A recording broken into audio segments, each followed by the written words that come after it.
Matamshi aliyekuwa naibu wa rais Rigathi Gachagua yameendelea kukashifiwa na viongozi serikalini. Nilitembea hii Kisii kwa sababu kulikuwa kuna wale waathiriwa wa post-election violence ya mwaka 2017. Naibu wa rais Profesa Kithure Kindiki akijitokeza kimasomaso na kusema kuwa kamwe hawataruhusu machafuko kama yale yaliyotokea mwaka 2007 kujitokeza tena. Mambo ya kuchemsha wananchi wachukiane wenyewe kwa wenyewe kwa misingi ya kikabila, kwa misingi ya dini. Nchi ya Kenya ilipata matatizo makubwa siku ile kulikuwa na machafuko ya kisiasa, na tumesema never again.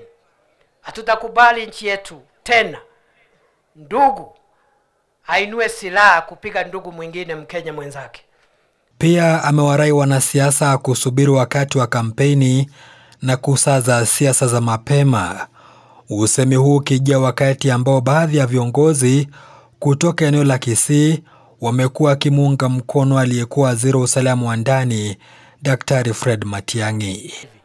Nataka niseme kwa heshima, tunaomba kwa heshima, itakuwa hatari kwetu, kwa nchi yetu, tukijiweka katika kampeni za mapema.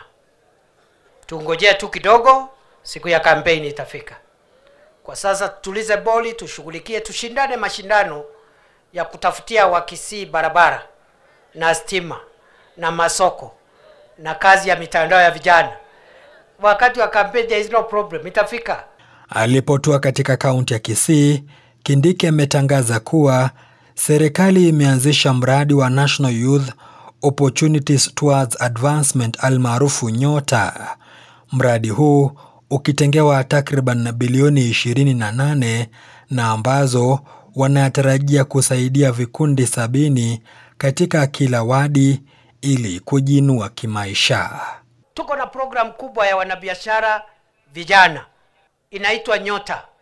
Serikali imetoa pesa bilioni 28 kuanzia mwezi huu ili biashara 70 katika kila ward ya taifa ya Kenya ipewe shilingi 50,000 ya kupanua biashara yao ndogo ndogo, biashara ya mama mboga.